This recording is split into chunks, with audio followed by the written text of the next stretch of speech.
اعوذ باللہ من الشیطان الرجیم بسم اللہ الرحمن الرحیم السلام علیک یا ابا عبداللہ وعلی الارواح التي حلت بفنائک علیک منی جمیعا سلام اللہ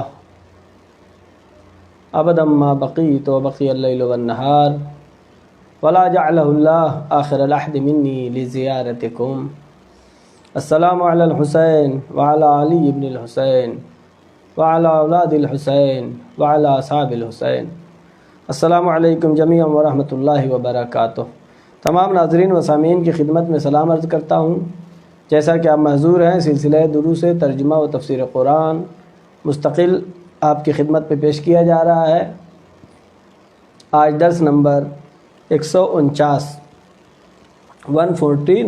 آپ کی خدمت میں پیش کیا جا رہا ہے، اور ابتدائے قرآن سے ہم پڑھ رہے ہیں سورہ نساء کی آیت نمبر 49 کل ہم نے پڑھی تھی، اور آج سورہ نساء کی آیت نمبر 50 سے آیت نمبر 52 تک، پارہ نمبر 5واں پارہ چل رہا ہے۔ آیت نمبر 50 ہے، بسم اللہ الرحمن الرحیم انظر کیف یفترون علی اللہ الکذب وکفی بہ اثما مبینا۔ انظر، اے میرے رسول دیکھیے، کیف یفترون علی اللہ الکذب، یہ لوگ اللہ کے اوپر کس طریقے سے بہتان لگاتے ہیں، کس طریقے سے تہمت لگاتے ہیں، اللہ کے اوپر تہمت لگاتے ہیں۔ کون؟ یہ یہود و نصارہ، خاص کر یہودی۔ انظر کیف یفترون علی اللہ الکذب، اللہ پہ کس طریقے سے یہ تہمت لگا رہے ہیں۔ وَكَفَى بِهِ اِثْمًا مُبِينًا، اور یہی کافی ہے ان کے کھلے ہوئے گناہ کے لیے، یعنی یہی ان کا کھلا ہوا گناہ ان کی سزا کے لیے کافی ہے۔ کیف یفترون علی اللہ، اللہ پہ کس طریقے سے یہ تہمت لگا رہے ہیں، الزام لگا رہے ہیں۔ گزشتہ آیت میں جو ہم نے پڑھا تھا اس میں خود ستائی کے بارے میں تھا، یعنی اپنی تعریف کرنا خود سے، جو کہ قرآن مجید کی روح سے یہودیوں کی خصلت ہے۔ اپنی تعریف بیان کرنا، اپنے کو اچھا کہنا، یہ یہودی کیا کہتے تھے؟ گزشتہ آیات میں ہم نے پڑھا کہ ہم محبوب خدا ہیں، نحن ابناء اللہ، ہم اللہ کے بیٹے ہیں، اور خدا ہم کو بخش دے گا، ہمارے گناہوں کو بخش دے گا، اور ہم بہت خاص ہیں، اور جہنم میں اگر گئے بھی تو کچھ دن کے لیے جائیں گے، پھر ہم کو جنت میں ہی اللہ بھیجے گا۔ یعنی ان کو بہت اپنی تعریف یہودی خود کیا کرتے تھے۔ اللہ پر کس طریقے سے یہ تہمتیں لگا رہے ہیں، کیا ہم نحن ابناء اللہ کہتے ہیں۔ اس بارے میں، تہمت کے بارے میں، پانچویں امام حضرت محمد باقر علیہ الصلوۃ والسلام کی ایک حدیث ہے جس میں امام فرماتے ہیں کہ جھوٹ شراب سے بدتر ہے، اور افترا کرنا، کسی کے اوپر الزام لگانا، تہمت لگانا، یہ جھوٹ سے بھی بدتر ہے۔ لہذا تہمت و الزام، اور یہ تو انسان کی بات، کسی انسان پر کوئی انسان اگر تہمت لگاتا ہے، الزام لگاتا ہے تو گناہ ہے، چہ جائے کہ اللہ پر تہمت لگائے۔ وَكَفَى بِهِ اِثْمًا مُبِينًا، یہ ان کے کھلے ہوئے گناہ کے لیے کافی ہے کہ یہ جو تہمتیں لگاتے ہیں اور اللہ کے اوپر جھوٹی تہمتیں لگاتے ہیں، یہ ان کے گناہ کے لیے کافی ہے، ان کے سزا کے لیے کافی ہے۔ آیت نمبر 51، آیت نمبر 51، پھر آیت کیا کہہ رہی ہے؟ الم تر الی الذین اوتوا نصیبا من الکتاب یؤمنون بالجبت والطاغوت ویقولون للذین کفروا ہؤلاء اہدی من الذین آمنوا سبیلا۔ الم تر، اے میرے رسول کا آپ یہ نہیں دیکھ رہے ہیں، یعنی یہ بھی تو جیسے کہ یہودی تہمت لگاتے ہیں اور کیا کرتے ہیں؟ اسلام کے خلاف، دین اسلام کے خلاف کس طرح کی سازشیں کرتے ہیں۔ الم تر الی الذین اوتوا نصیبا من الکتاب، اے میرے رسول کیا آپ یہ نہیں دیکھ رہے ہیں کہ وہ لوگ کہ جن کو عطا کیا گیا نصیبا من الکتاب، کتاب میں سے تھوڑا سا حصہ، تھوڑا سا جن کے پاس کتاب کا حصہ ہے یعنی اہل کتاب ہیں، یہ کیا کیا کرتے ہیں؟ یؤمنون بالجبت والطاغوت، یہ جبت اور طاغوت کے اوپر ایمان لاتے ہیں۔ جبت اور طاغوت کیا؟ یہ بتوں کے نام ہیں۔ وَيَقُولُونَ لِلَّذِينَ كَفَرُوا، اور یہ اہل کتاب کہتے ہیں کس سے؟ لِلَّذِينَ كَفَرُوا، وہ کہ جنہوں نے کفر اختیار کیا ہے ان سے کہتے ہیں هَؤُلَاءِ أَهْدَىٰ مِنَ الَّذِينَ آمَنُوا سَبِيلًا۔ هَؤُلَاء یعنی یہ بت پرستی، بتوں کی تعریف کرتے ہیں اہل کتاب۔ هَؤُلَاءِ أَهْدَىٰ، یہ تمہارے پاس جو دین ہے بت پرستی کا، أَهْدَىٰ مِنَ الَّذِينَ آمَنُوا سَبِيلًا، وہ لوگ کہ جو ایمان لائے ہیں، دین اسلام کو مانتے ہیں، جو راہ راست پر اپنے کو کہلاتے ہیں، تمہارا دین زیادہ راہ راست پہ ہے، تمہارا دین زیادہ ہدایت کرنے والا ہے۔ یہ یہودیوں کی یہ حالت ہے۔ اس آیت کے شان نزول میں جیسا کہ ذکر ہوا ہے کہ جنگ احد میں جب مسلمانوں کی شکست ہو گئی اور لشکر اسلام کے سپاہیوں نے رسول کی مخالفت کی اور ان کے احکام پر عمل نہیں کیا، جس کی وجہ سے مسلمانوں کو کفار و مشرکین کے سامنے ہار کا منہ دیکھنا پڑا۔ ابھی کفار و مشرکین پھر مکے چلے گئے۔ اب اس کے بعد ایک شخص ہے جو کہ یہودی ہے، جس کا نام ہے کعب بن اشرف۔ کعب بن اشرف یہودی 70 سواروں کے ساتھ ابو سفیان کے پاس آیا مکے میں، جیت کی خوشخبری دینے کے لیے، جیت گئے ہم تمہارے ساتھ ہیں۔ ابو سفیان کے پاس آیا اور جوش دلانے کے لیے، تاکہ کفار و مشرکین مسلمانوں پر غالب آ جائیں، جوش دلانے کے لیے ابو سفیان کے پاس آیا، ان کو جنگ کی تیاری کرنے کے لیے ان کو جوش دلانے لگا۔ تو ابو سفیان نے کیا کہا؟ ابو سفیان جو کہ کفار و مشرکین کا سردار ہے، ابو سفیان جو کہ کفار و مشرکین کا سردار ہے، اس نے کہا کہ ہم تم پر بھروسہ نہیں کرتے، تم پر ہم بھروسہ نہیں کریں گے۔ کعب سے کہا کہ ہم تم پر بھروسہ نہیں کریں گے، کعب بن اشرف سے کہا۔ کیوں نہیں بھروسہ کریں گے؟ کہا کہ تم اور محمد، تم دونوں اہل کتاب ہو، تم بھی آسمانی کتاب کو مانتے ہو اور محمد مصطفیٰ صلی اللہ علیہ وسلم جو ہے وہ بھی آسمانی کتاب کو مانتے ہیں، تم دونوں ایک ہی چیز کو مانتے ہو، لہٰذا ہم تم پر بھروسہ نہیں کریں گے۔ تو کہا کیسے ہم پہ بھروسہ کرو گے؟ کہا تم پر بھروسہ اس وقت کریں گے جب ہمارے یہ بت جو ہیں جبت اور طاغوت، ان کے سامنے سجدہ کرو، اگر ان کے سامنے سجدہ کرو گے تب ہم تم پر بھروسہ کریں گے۔ لہٰذا یہ یہودیوں کو جو سردار تھا کعب بن اشرف، جو 70 سپاہیوں کو لے کر کے آیا تھا، اس نے کفار و مشرکین کے بتوں کے سامنے سجدہ کیا، جبت اور طاغوت کے سامنے سجدہ کیا۔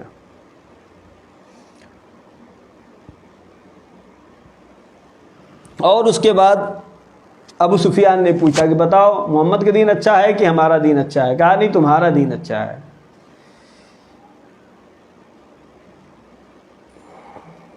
اب یہودی اور عیسائی جو کہ اہل کتاب ہیں، دیکھیے جب انسان لجاجت اور ضد پہ اڑ جاتا ہے تو کہاں تک اس کی عاقبت خراب ہوتی ہے۔ یہود و نصارہ جو کہ اہل کتاب ہیں، جس کے ہمارے مشترکات پائے جاتے ہیں، وہ بھی اہل کتاب ہیں، ہم بھی اہل کتاب ہیں، اللہ کو مانتے ہیں، اللہ کو ہم مانتے ہیں، البتہ ان کے یہاں کچھ تحریفات ہیں، اس کو چھوڑ کے مشترکات بہت پائے جاتے ہیں۔ جناب آدم، جناب نوح، جناب موسیٰ، جناب عیسیٰ، تمام انبیاء کو بھی مانتے ہیں، تمام انبیاء کو ہم بھی مانتے ہیں۔ فرق یہ ہے کہ یہودی جناب موسیٰ پہ آ کے رک گئے، جناب عیسیٰ کو نہیں مانتے ہیں، عیسائی جناب عیسیٰ پہ رک گئے، آخر رسول کو نہیں مانتے، لیکن اس کے پہلے انبیاء کو ہم بھی مانتے ہیں اور وہ بھی مانتے ہیں۔ جب مشترکات پائے جا رہے ہیں ہمارے اور ان کے درمیان، لیکن جب ضد میں اور حسد میں اور دشمنی پر انسان تل جاتا ہے تو اب یہودی جا کر کے عہد و پیمان کر رہے ہیں، کس سے؟ مکے کے کفار و مشرکین سے۔ الم تر الی الذین اوتوا نصیبا من الکتاب، اے میرے رسول کیا آپ نے نہیں دیکھا کہ جن کو کتاب دی گئی، یؤمنون بالجبت والطاغوت، وہ جبت اور طاغوت پر ایمان رکھتے ہیں، وَيَقُولُونَ لِلَّذِينَ كَفَرُوا، جنہوں نے کفر اختیار کیا ہے ان سے کہتے ہیں هَؤُلَاءِ أَهْدَىٰ مِنَ الَّذِينَ آمَنُوا سَبِيلًا، کہ تم جو ہے زیادہ راہ راست پر ہو، تمہارا دین اچھا ہے۔ لہذا انسان کو اللہ نے عقل دیا ہے، شعور دیا ہے، سمجھ دیا ہے، دین سمجھ کے حاصل کرنا ہے۔ یہ نہیں کہ ہم جو ہے سنی ہیں، ہم شیعہ ہیں، ہم سنی پیدا ہوئے تو سنی ہی رہیں گے، ہم شیعہ پیدا ہوئے تو شیعہ ہی رہیں گے۔ نہیں، دلیلوں کو دیکھیں۔ آج عقل و منطق کا زمانہ ہے، علم کا زمانہ ہے۔ اگر 1400 سال پہلے کچھ لوگوں کو حقیقی دین اسلام سمجھ میں نہیں آیا تو آج تو کم سے کم سمجھ لینا چاہیے۔ جب 1400 سال پہلے قرآن مجید یہ کہہ رہا ہے یہود و نصارہ تمہارے دوست نہیں ہو سکتے ہیں، تو آج تو سمجھنا چاہیے اس کو کم سے کم۔ کل نہیں سمجھے لوگ، نہیں سمجھے، لیکن آج جو اسلامی ممالک یہود و نصارہ سے عہد و پیمان کر رہے ہیں وہ آیات قرآنی کے سراسر خلاف ہے۔ لہذا ضد پہ نہیں بلکہ عقل و منطق کے ساتھ، دلیلوں کے ساتھ۔ اب جیسے شیعہ اور اہل سنت میں کیا اختلاف ہے کہ اہل سنت کہتے ہیں کہ حضرت علی علیہ السلام چوتھے خلیفہ ہیں، شیعہ کہتے ہیں نہیں، رسول اللہ کے خلیفہ بلا فصل ہیں۔ اختلاف کس بات میں ہے؟ بیچ میں 3 خلفاء کا اختلاف ہے۔ شیعہ یہ کہتے ہیں کہ یہ ناممکن ہے کہ رسول اپنا جانشین بنا کے نہ گئے ہوں، بنا کے گئے، مولا کائنات کو بنایا۔ اہل سنت کہتے ہیں نہیں، بنا کے گئے نہیں رسول اللہ، بلکہ کہا کہ تم لوگ اپنے سے بنا لینا۔ اب سوچنے کی بات ہے کہ یہ عظیم دین جو کہ جناب آدم سے شروع ہوا تھا، جس کو قیامت تک باقی رہنا ہے، جس کے لیے قرآن مجید ہے، اللہ نے جس کی حفاظت کی ذمہ داری لی ہے، اب اس قرآن کے جو مفسرین واقعی ہیں، جن کے پاس علم قرآن ہے والراسخون فی العلم ہے، کیا ان کو مانا جائے اور رسول اللہ نے جن کی معرفی کی ہے بتایا ہے ان کو مانا جائے، یا یہ مان لیں کہ نہیں رسول کسی کو کہہ گئے اپنے سے بنا لینا؟ اب آگے آیت پڑھیں گے، آیت نمبر 52۔ اولئک الذین لعنہم اللہ ومن یلعن اللہ فلن تجد له نصیرا۔ اولئک الذین، یہ وہی لوگ ہیں، لعنہم اللہ، جن کے اوپر اللہ کی لعنت ہے، جن پر اللہ نے لعنت بھیجی ہے۔ ومن یلعن اللہ، اگر اللہ کسی پہ لعنت بھیجے، فلن تجد له نصیرا، اس کے لیے کوئی مددگار نہیں ہے، اس کی کوئی مدد کرنے والا نہیں۔ اللہ اگر مدد نہیں کرتا تو پھر اللہ کے سوا کوئی حقیقی مدد ہے ہی نہیں۔ اللہ نے ان پر لعنت بھیجی ہے، کیوں؟ اس لیے کہ یہ یہودی وہ تھے کہ جنہوں نے مسلمانوں کے بغض میں، دین اسلام کے بغض میں، انہوں نے جا کر کے کہا کفار و مشرکین سے کہ ہم تمہارے بتوں کو سجدہ کرتے ہیں، تمہارا دین بہتر ہے، در حال کہ حق کو جانتے تھے۔ یہ ان کے علماء، یہود و نصارہ کے علماء جانتے تھے اور ہمیشہ مدینے میں دھمکی دیا کرتے تھے، اکثر دروس میں کہتا ہوں، وارننگ دیا کرتے تھے، تاریخ میں ثبت و ضبط ہے کہ آخری رسول آنے والا ہے، اس کے صفات یہ ہوں گے، جب آئے گا تب ہم تمہیں بتائیں گے۔ لیکن کیا ہوا؟ یہ اپنی دنیا طلبی کی وجہ سے یہود و نصارہ نے راہ گمراہی اختیار کیا، اور انہوں نے عہد و پیمان کر لیا کس سے؟ کفار سے، یعنی کفار کے درمیان اور اہل کتاب کے درمیان مسلمانوں کے خلاف عہد و پیمان ہوا۔ ان پر اللہ جو ہے ایسے عہد و پیمان کرنے والوں پہ اللہ کی لعنت ہے، یعنی جو راہ باطل پر ہیں۔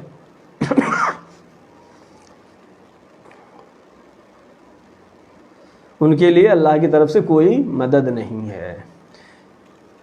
اگر آج کے زمانے میں بھی ہم کو دکھائی دے رہا ہے کہ باطل متحد ہو رہے ہیں تو ہم کو گھبرانے کی ضرورت نہیں ہے، چونکہ قدرت خدا کے ہاتھ میں ہے۔ خدا نے اختیار دیا ہے انسانوں کو، لیکن قدرت خدا کے ہاتھ میں ہے۔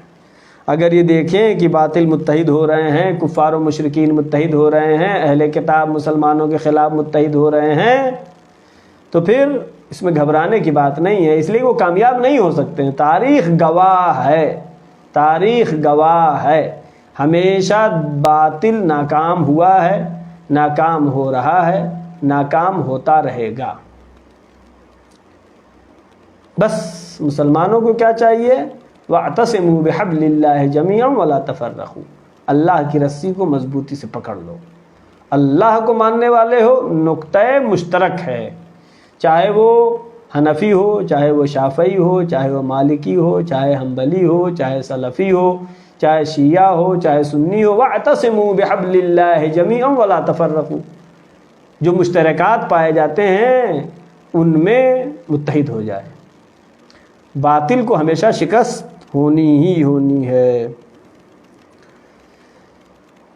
یہ مضبوط اتحاد کامیابی کے درجے تک لے جائے گا، اور ہمیشہ حق کامیاب ہوئے۔ جناب ابراہیم کامیاب ہوئے، جناب موسیٰ کامیاب ہوئے، جناب عیسیٰ کامیاب ہوئے، آخری رسول حضرت محمد مصطفیٰ صلی اللہ علیہ وآلہ وسلم ابو سفیان کے مقابلے میں، کفار و مشرکین کے مقابلے میں، ابو جہل کے مقابلے میں کامیاب ہوئے۔ ہمیشہ حق کامیاب ہوا، اور امام رسول اللہ کے بعد امام حسین علیہ السلام اور یزید کا کربلا میں مقابلہ، حق کامیاب ہوا، حق کامیاب ہوا، آج بھی کامیاب ہے۔ آج یزید کا نام بھی کوئی لیتا ہے تو اس نام لینے والے پر لعنت بھیجی جاتی ہے، لیکن حسین کا نام اللہ نے ایسا باقی رکھا، ایسی عظمت دی کہ اگر وہ جو کہ اللہ کو نہیں بھی مانتے ہیں، البتہ دین تو سب رکھتے ہیں، لکم دینکم ولی دین، دین چاہے حق ہو باطل ہو، جو بھی دین کے ماننے والے ہیں یا انسان ہیں، جب بھی مظلوم کربلا کا نام لیا جاتا ہے تو ان کے آنکھوں سے آنسو آ جاتے ہیں آج بھی، اگر ضد اور تعصب نہ ہو تو۔ وما عند اللہ باق، جو کچھ اللہ کے پاس ہے وہ باقی، اللہ کے لیے جو کچھ بھی کیا وہ باقی رہنے والا ہے۔ ہاں، اپنے لیے، دوسروں کے لیے، دکھاوے کے لیے انسان نے جو کیا وہ باقی رہنے والا نہیں ہے۔ لہذا جنہوں نے اللہ کے لیے قربانی دی، اللہ کی راہ میں قربانی دی، اللہ نے ان کو باقی رکھا ہے۔ دشمن اور باطل کے حباب کچھ زمانے کے لیے ہوتے ہیں، جس سے امت مسلمہ کو کبھی بھی خائف نہیں ہونا چاہیے۔ اور ان کے اتحاد، جو یہود و نصارہ کے اتحاد کفار و مشرکین سے، جو آج بھی ہم کو دیکھنے کو مل رہے ہیں، آج بھی امت مسلمہ کے خلاف کفار و مشرکین کا اہل کتاب یہودی اور عیسائی سے دکھائی دے رہا ہے ہمیں۔ لیکن وما عند اللہ باق، باقی رہنے والا، تاریخ گواہ ہے۔ مسلمانوں کو ایمان کے ساتھ، حقیقی ایمان کے ساتھ یقین رکھنا چاہیے، چونکہ تاریخ میں تمام شواہد موجود ہیں۔ فرعون ختم، نمرود ختم، ابو سفیان ختم، اور صدام ختم، یزید ختم، حق ہمیشہ پیروز ہے، حق ہمیشہ کامیاب ہے۔ ہماری دعا ہے آخر میں، پروردگار محمد و آل محمد صدقے میں، چہردہ معصومین علیہ السلام کے صدقے میں ہماری اس مختصر سی عبادت کو قبول فرما۔ پروردگارہ، جو قرآن مجید کی چند آیات ہم ترجمہ و مختصر تفسیر کے ساتھ پڑھتے ہیں، پروردگارہ اس کا عظیم ثواب چہردہ معصومین علیہ السلام کے صدقے میں جو حاصل ہو، ہمارے مرحومین کو اس سال ثواب فرما۔ پروردگارہ محمد و آل محمد صدقے میں جو بھی پریشان حال ہیں ان کے پریشانیوں کو برطرف فرما، جو مقروض ہیں ان کے قرضوں کو ادا فرما۔ پروردگارہ، جو مریض ہیں ان کو شفاء کامل و عاجل عطا فرما، جو طلاب علم حاصل کر رہے ہیں ان کو روز بروز ترقی و کامیابی عطا فرما۔ پروردگارہ، ہمارے اندر خلوص و اخلاص اور محکم و مضبوط ایمان عطا فرما۔ پروردگارہ، محمد و آل محمد کے صدقے میں پرچم اسلام کو سربلند فرما، پرچم کفر نفاق کو سرنگو فرما۔ پروردگارہ، یہ ایام عزا چل رہے ہیں، ہم اپنی توان کے مطابق عزائے سید الشہداء برپا کر رہے ہیں۔ پروردگارہ، اپنی بارگاہ میں شرف قبولیت عطا فرما۔ پروردگارہ، ہمارے تمام گناہ صغیرہ و کبیرہ کو معاف فرما، ہمارے مرحومین کے گناہ صغیرہ و کبیرہ کو معاف فرما۔ معبود، علماء اکرام، مراجع اکرام، بالاخص آیت اللہ سیستانی و مقام معظم رہبری کی حفاظت فرما۔ پروردگارہ، آخری حجت امام زمانہ کے ظہور میں تعجیل فرما، ہم سب کو ان کے یاور و انصار میں شمار فرما۔